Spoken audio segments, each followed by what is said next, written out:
Hello there, welcome back to another year video. This is my first of the year, so I'm hoping that it's decent. The first few, hopefully will be okay as I get back up to speed. I'm going to be doing these bit more randomly for the next month or two. I usually have a schedule, but with stuff on, so it'll be maybe more random when I feel like doing them for a little bit. We'll see how it goes, but that's what I'm guessing it's going to be like. It's going to be a little bit less organised for a short time, just because of real life stuff that happens. So, but I've got quite a few this week, so, and I've got some videos coming up that might be quite good fun. Like there's the Polish Beauty and the Beast coming up, A Trip to the Moon.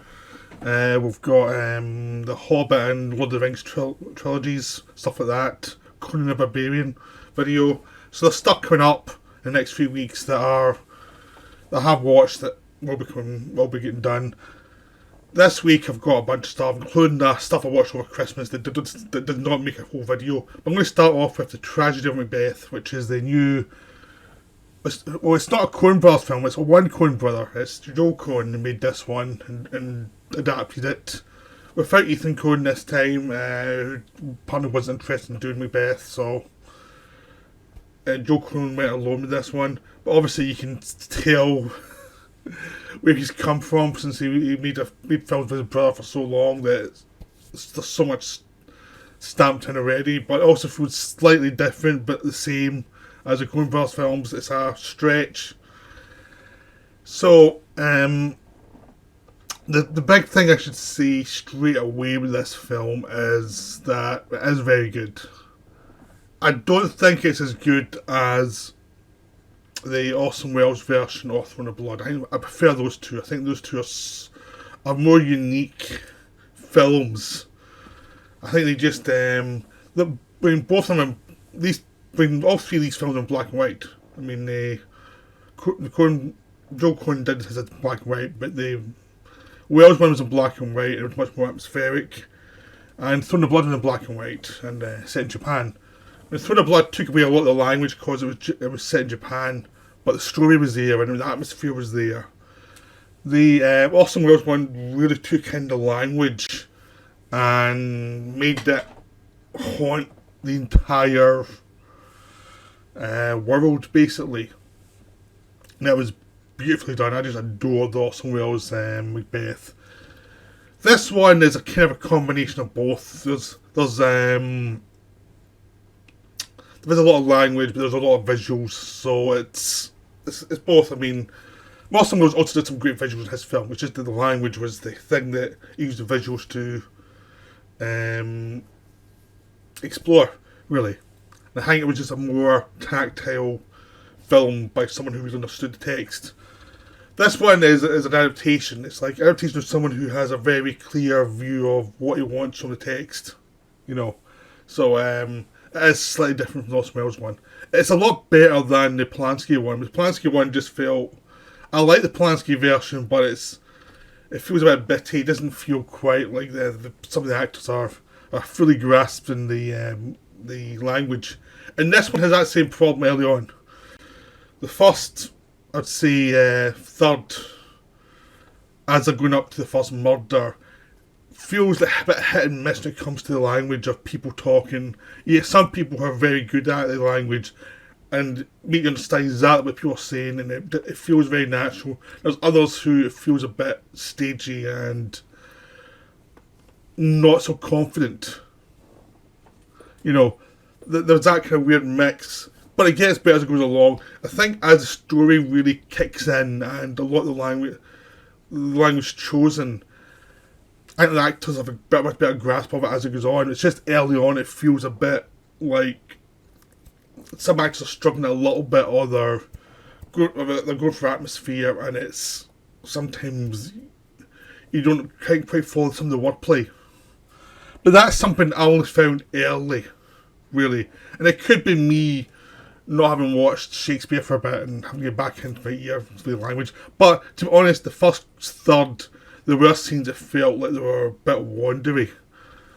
And I just get the feeling perhaps it could be me. I mean, I might not have that problem when I go back to watch it, but I think also the film itself, I think there was a couple of scenes earlier on which were a bit shaky compared to later on.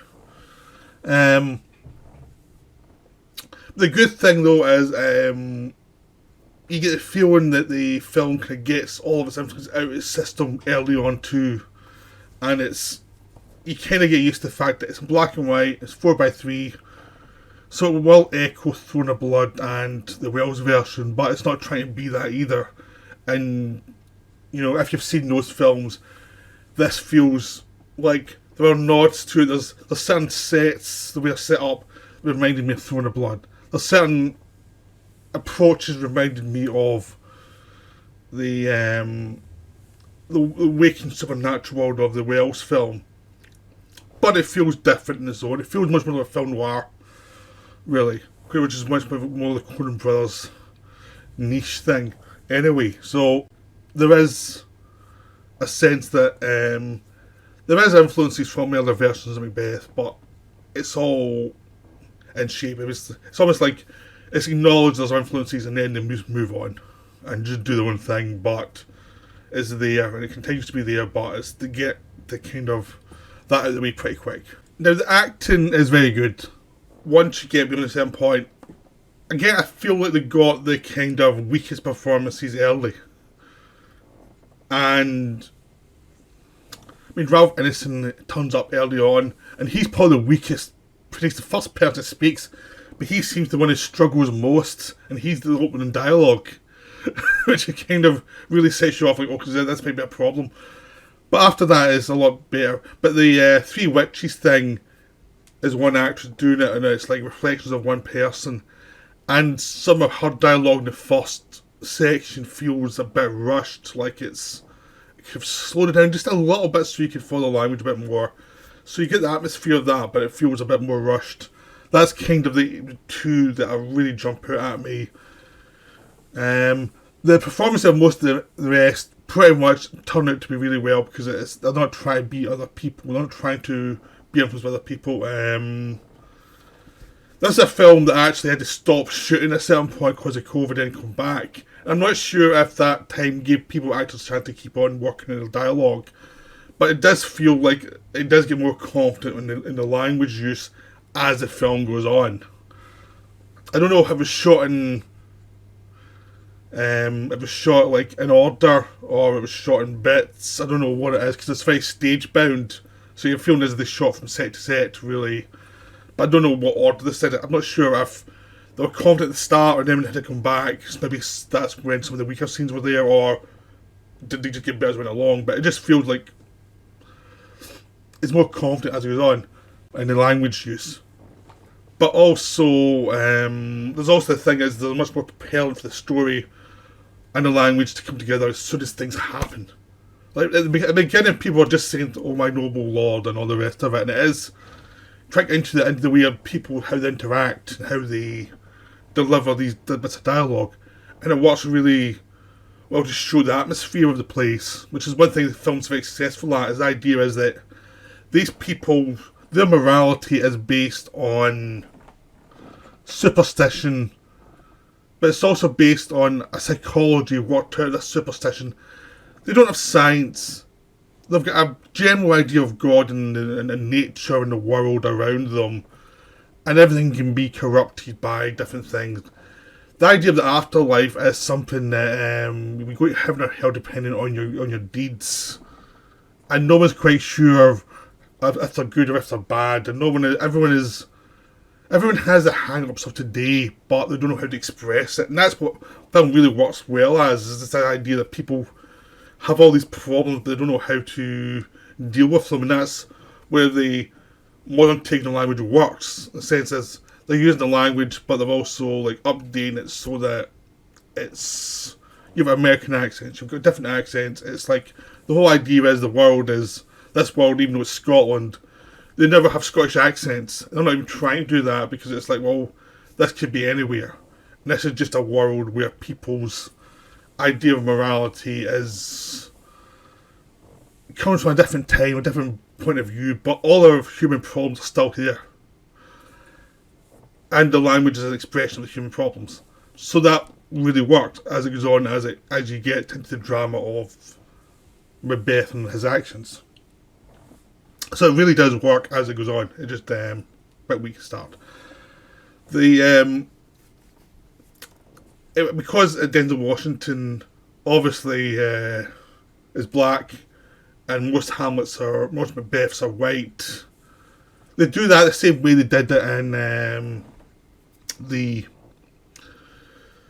Green Knight released last year, which essentially is there's a clan of immigrants in this area that have integrated into this society and are viewed as very, very kind of strong. So Macbeth and Macduff are both coming from Fife area, and that's obviously an area of immigrants. And it works fine.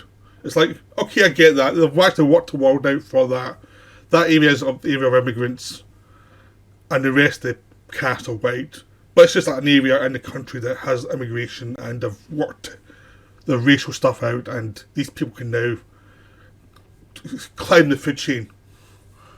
And it works perfectly fine. Same thing happened in Green Knight. It was like, I get that. It's not historically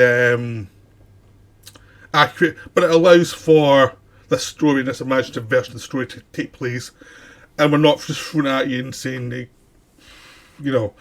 actually kind of work out a logic, and you can follow the logic quite easily, and it's like, that's good.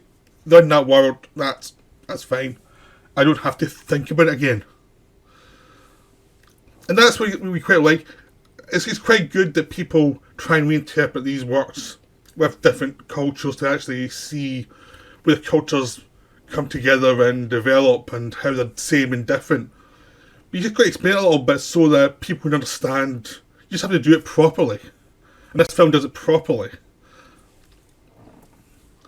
It's just that's the way he does it. And Washington's a very good Macbeth. Because it's very different. He's not like the great orator of Orson Welles. He's not like Mifune, who doesn't really do that dialogue because he's Japanese. But he's a very quiet person at the beginning, and that the first time that kind of throws you off, it's like, well, he's very quiet Macbeth. He's not really that confident. He's known as a great leader, but he's obviously someone who's always been in service and has spent his life in service. And he's driven mad by the idea of power. This idea of how power can corrupt someone who probably was fine in his place and who suddenly got a chance to be much more powerful, and his ego kind of gets the better of him. But it creeps up on him, and he makes an impulse decision. This one really gets the idea that Macbeth, this is an impulse. This is not a pre-planned thing. It's not like some Macbeths, the feeling is maybe they'd already thought of this. They were warriors, maybe they'd already thought of this. But they were never the guts to do it until they got the witches to push them forward. This one is not a guy who actually was pretty good in his sport. He was one of the well-respected people in the kingdom. And he was growing quite high in the kingdom quite easily because of who he was and what he did. And then suddenly gets the bug of ambition. So when he goes mad, when he starts to go mad, it makes sense. It's like he's not quite himself, and the guilt has got. He wasn't really prepared for the guilt or the brutality of what he had to do to keep the power. Once he took the power, keeping the power is much more difficult, and he wasn't ready for that. So it becomes a very human story of. Again, it's all like film noir where someone's in over the head and they weren't ready for what they did. And the same with Lady Macbeth, played by Frances McDormand. Yes, she plots, she wants the power. And then it becomes obvious that she was not ready for the power. She was not ready for what power she was going to get and what it took to keep it. So she's strong early on, and then suddenly she starts to get the guilt when she realises to keep the power they have to keep on killing other people to keep it. And they have to become monsters to keep it because everyone knows they got it by basic brutality and killing their own guests and things. So it becomes this thing of how the guilt started to slowly destroy them. They didn't need an army to come and get them. They were destroying themselves. Macbeth is going mad quietly. Lady Macbeth is crazy. And even the people in their own palace are actually starting to plot against them quietly and deal with the other people nearby, like Malcolm, who was the official king's son. You know, it's just this thing of a slow development of paranoia and just how it rots. And that's where the film's at its strongest. That's where the use of language is its strongest. This idea of these people have been rotted, and this idea of the world being alive with supernatural, but it's also an extension of madness. So the film really does a good job of combining the supernatural and the madness. Like, it could be either, or it could be both. You know, and it's just like you don't know which way to go with it. It just is a very terrific setup of a world that hasn't really developed yet into what we know, but it has its own codes to try and keep everyone in line that can easily break down. So this is a terrific film. Very well done, very well acted. But yeah, I'm just going to say that early on, it takes a little while to get going. Like, until it basically needs to start plotting the murders, then the film really kicks in. Just early points just feel like it's doing a typical Shakespeare adaptation. Where a lot of Shakespeare adaptations just start people talking and you're thinking, what are they talking about? And that kind of has that at the beginning, but as soon as the murders things start to come in, it all kind of clicks into place. So that's Macbeth, Tragedy of Macbeth. Very well worth seeing. It's very good.